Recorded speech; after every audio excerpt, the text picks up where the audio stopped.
본문 보게 되면 강조하는 몇 가지가 있지요. 일단은 어린 양입니다. 27절에도 어린 양, 9절에도 어린 양, 중간중간에도 어린 양을 나타내는 어구들이 있습니다. 지금 천국에 대하여 말하고 있는 겁니다. 천국은 모든 은혜의 근원지예요. 왜요? 그 중심에 어린 양 되신 예수 그리스도께서 계시기 때문입니다. 천국에 있을 거 다 있는데 주님이 안 계신다. 천국 아니죠. 지옥에는 우리가 싫어하는 거, 좋아하지 않은 거 가득한데, 만일 거기에 주님이 계시면 그 천국 아닙니까? 이 땅을 살아가는데 우리가 원하는 것 없어요. 그런데 주님이 함께 하셔요. 천국입니까? 아닙니까? 천국이라는 거예요. 근데 이게 굉장히 뭐라고 그럴까요?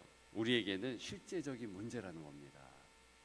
자, 9절에 보면 천사 한 사람이 소개하는 어떤 존재가 있지요. 9절 있습니다. 7 대접을 가지고 마지막 7 재앙을 담은 7 천사 중 하나가 나와서 내게 말하여 이르되 이리 오라. 내가 신부 곧 어린 양의 아내를 내게 보이리라 하고. 아멘. 지금 17장 5절의 내용과 동일한 패턴으로 21장 9절이 소개되고 연결되어 있음을 알 수 있습니다. 그 17장 5절에 보게 되면 똑같이 이 천사가 한 사람을 소개해요. 한 존재를 소개하는데 음녀를 소개합니다.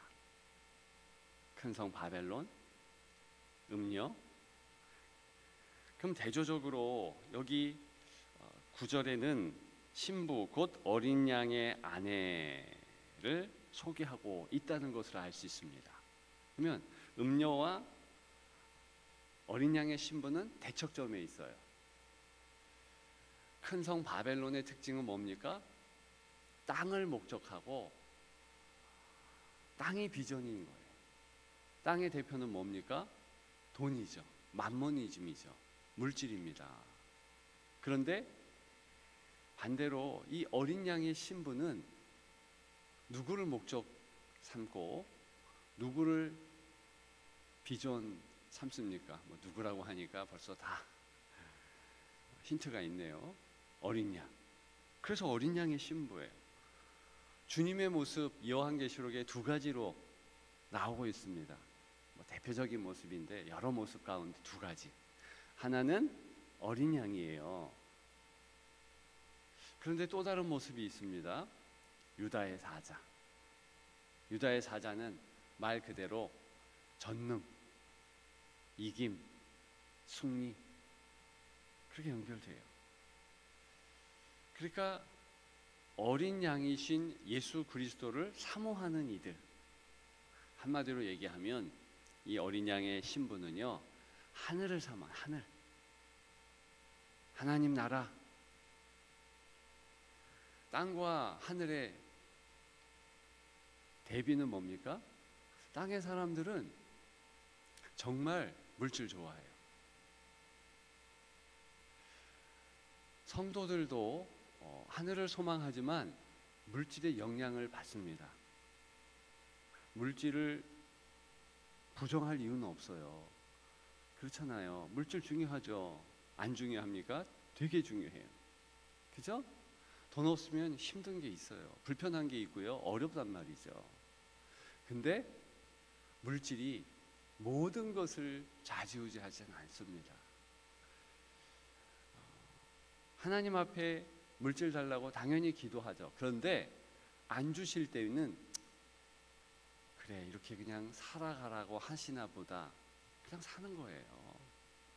그런데 땅의 사람들의 특징은 못 참습니다.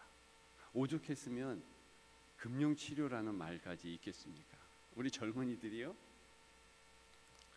우스갯소리로 서로 금융치료 받아야 되겠대. 그러면서 얼마를 이렇게 대가를 줘요. 뭐 너 수고했으니까 우리가 모아서 얼마 준다, 이런 문화예요. 근데 참 처음에는 신선하고 재밌었는데 생각하면 생각할수록 이게 금융치료 이 말 자체가 우리 사회를 이야기하고 우리의 이 단점을 드러내는 거 아닙니까? 치부를 드러내는 거죠. 얼만큼 이 땅의 문화와 풍조가 성도이지만 믿는 디아스포라 우리 청년들이지만 그렇게 깊이 박혔을까? 우리 성도들도 그런 모습을 보일 때가 있습니다. 왜 그러냐 하면 돈 없으면 못해. 그게 예산 세우는 거 아닙니까? 우리 교회는 예산 세우는 거를 되게 우습게 압니다. 그래서 안 세우는데 또 대충 세우는데 한편으로는 담임 목사로서 걱정이 되지만 또 한편으로는 우리가 돈 때문에 신앙생활하는 건 아니고 돈 때문에 하나님의 일이 좌지우지 되는 건 아니잖아요. 그래서 그것 때문에 힘들고 어렵고 이런 부분을 반드시 이제 점검하고 다시 하나님의 나라를 위해서 하늘을 위하여 목적이 되고 그렇게 되려면 이런 부분은 잘 정리해야 되겠다, 정돈해야 되겠다. 차라리 그렇게 사는 게 낫겠다. 여러분, 왜 하나님께서는 사랑하는 자녀 다 주고 싶은데 왜 찔끔찔끔 주시고 부족하다 생각할 정도로 그렇게 하겠습니까? 땅의 것에 은혜가 있지 않다는 것이잖아요. 은혜는 주일날 요한계시록 14장에 의하면 세 가지 뭐라고 그러겠습니까? 오늘 본문도 반복하지만 어린 양 그분이 나와 함께 하심이 은혜예요. 돈이 은혜입니까? 예, 은혜일 때도 있지요. 근데 그거는 은혜 부스러기예요. 그죠? 돈으로 건강을 살 수 있다면 뭐 어느 정도 사는 것처럼 보여지죠. 이게 바로 짝퉁이에요. 짝퉁. 은혜 짝퉁. 부스러기. 건강 자체를 어떻게 돈으로 사고 생명 자체를 어떻게 돈으로 사고 사랑 자체를 어떻게 돈으로 삽니까? 그 유사품이라니까요. 근데 돈으로 할 것 같아. 이게 666의 실제 모습입니다. 짝퉁 삼위일체가 있었다고 그랬죠. 있다고 그래서 용, 예뱀 그리고 두 짐승 얼마나 이 하나님의 영광을 갈취하는지. 그러니까 이단들이 그 짓거리를 하는 거예요. 진짜 비스무리한데 하나님의 영광이 없어요. 가만히 주시해 보면 알 수 있고 오늘 본문도 그와 연관되어 있습니다. 우리가 돈을 사랑하는 것이 일만하게 뿌리예요. 돈을 중요하게 여기다 못해 사랑까지 하게 되는 겁니다. 차이는 어디 있어요? 돈 없으면 죽어. 돈 없으면 너무 불안해. 이 성도의 삶이 아닌 거예요. 여러분, 우리 오늘 다시 점검해 보십시다. 어린 양이 없으시면 불안해하죠. 새 노래가 없다면 불안해하죠. 내가 첫 열매라는 사실이 감사여야죠. 여러분, 한 가지 물어볼게요. 솔직히 얘기하세요. 제가 오늘 새벽에도 저 자신에게도 솔직하게 질문했습니다. 여러분들이 오늘 새벽에 찬양을 했어요. 그죠? 손을 이렇게 올리고 찬양을 했습니다. 그 찬양과 여러분들이 주일날 올려드리는 주일 헌금, 어떤 게 더 중요하고 어떤 게 값어치가 더 나가겠습니까? 솔직히 말은 뭐 새 노래고 말은 찬양이라 하는데 진짜 그렇게 생각합니까? 안 그렇잖아요. 주일 헌금은 안 가져가면 굉장히 이상하고, 그죠? 11조 감사 헌금, 그죠? 근데 왜 찬양은 홀대하는지, 그러니까 두 가지를 놓고 볼 때 분명히 시편 69편, 또 다른 여러 시편, 많은 성경에서 하나님 앞에 찬송을 드리는 거, 감사의 찬양을 진정으로 드리는 것이 황소를 드림보다 더 낫다. 황소가 돈으로 치자면 몇백만 원 아닙니까? 근데 그게 하나님 마음이라고 우리에게 말씀을 분명히 드렸잖아요. 말했잖아요. 근데 우리는 그 땅의 것에 취해서 하늘의 것을 잊습니다. 왜? 생각이 없어. 그냥 살다 보니까 땅의 패턴과 땅의 바쁨에 매몰되니까 그것을 놓쳐버립니다. 하나님 입장에서 한번 생각해 보세요. 종이 쪼가리가 뭐가 필요해요? 그죠? 그 많은 예를 우리가 들었잖아요. 어린 자녀가 자기 좋은 거 부모에게 준다고 뭐 딱지, 구슬, 자기 좋아하는 장난감, 그게 뭐가 중요해요? 그 마음이 중요하다고 생각하기 때문에 부모가 기쁨으로 받는 것 뿐이죠. 더 좋아하는 것은 그 사랑하는 그 마음. 그래서 그 직접적인 표현이 있는 새 노래가 중요하다, 이렇게 말씀을 하시잖아요. 그러면 여러분들이 흥얼거리는 아무도 알지 못하는 그 길을 가면서 부른 그 노래, 그 노래가요 하나님 나라에 있다니까요. 그게 성경의 말씀이에요. 그러면 내가 하나님을 찬양하는 새 노래를 오늘도 부르리라, 각오하고 결단하고 나아가는 자가 여기 나오는 어린 양의 아내예요. 왜? 어린 양이 좋아하는 것을 아니까. 여러분, 어린 양을 따르는데 흘리는 눈물이 있습니다. 그렇기 때문에 어제 본문 그 앞절들에 보면 내 모든 눈물을 그 눈에서 닦아주신다 4절이 있는 거죠. 계시록 21장 4절, 모든 눈물을 그 눈에서 닦아주시니, 닦아주신다. 그러면 눈물의 가치도 있는 겁니다. 닦아준다고 했는데 닦아줄 눈물이 없어요. 이상하잖아요. 성도는요 사실은 본질적으로 어린 양을 따르는 눈물 흘린 자입니다.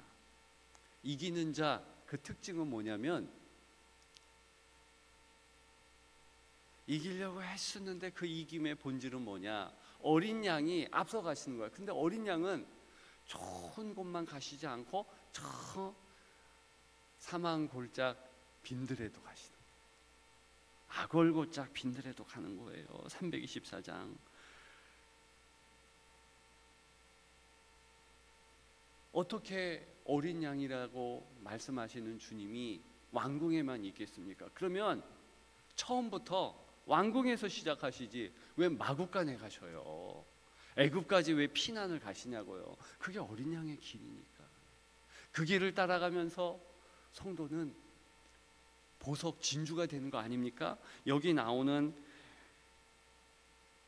보석들, 제가 익산에 있는 그 보석, 익산 맞죠? 보석 박물관 가보니까요, 저는 진짜 듣도 보도 못한 보석들이 얼마나 많은지. 근데 저는 모르니까 관심이 없어요. 근데 여성분들이 그런 거기 가가지고 막 눈이 반짝반짝반짝. 왜요? 보석.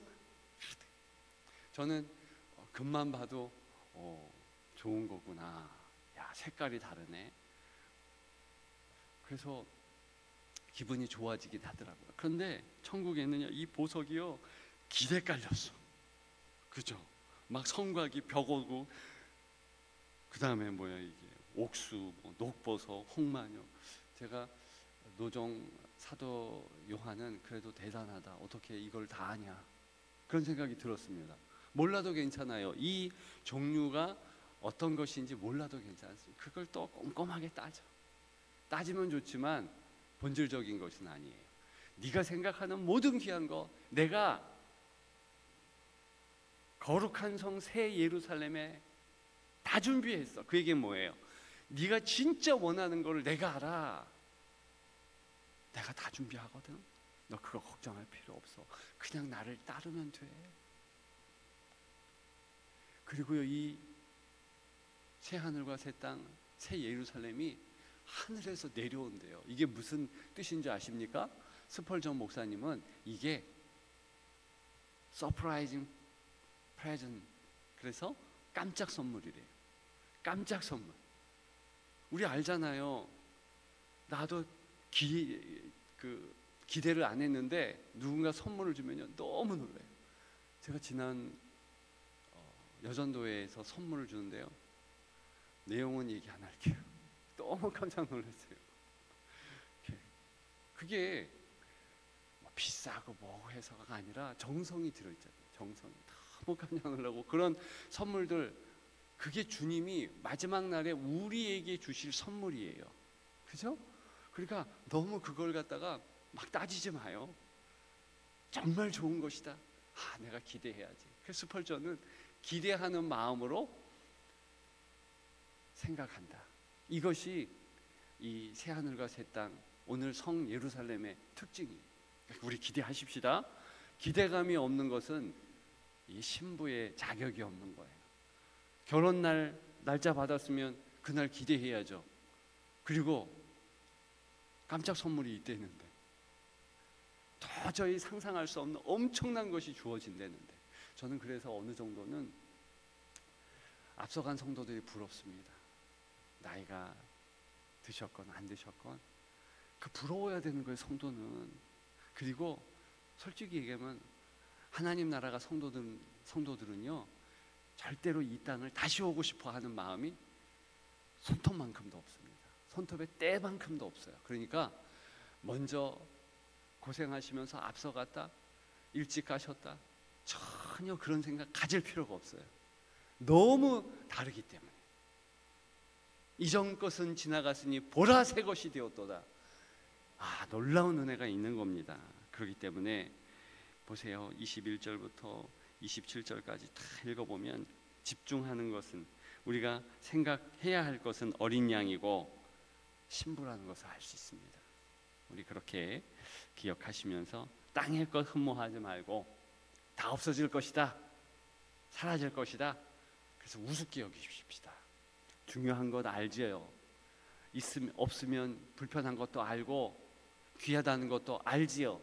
그런데 하나님 나라에 비하면 아무것도 아니다. 그것을 꼭 기억하시면서 우리 땅의 것을 너무 취하려고 마음을 다하지 마십시다. 적당히. 어떻게 적당히를 할까요? 하나님이 허락하시는 거, 또 내가 기도했는데 하나님이 또 주시는 거, 그거는 감사함으로 받고, 안 주시는 거는 할렐루야 아멘 그러면서 세 가지 점검. 어린 양 계신다, 새 노래를 하고 있다, 내가 첫 열매다. 그렇게 하나님께 기쁨으로 나아가는 어린 양의 아내 된 여러분들 되시기를 주님의 이름으로 축복합니다.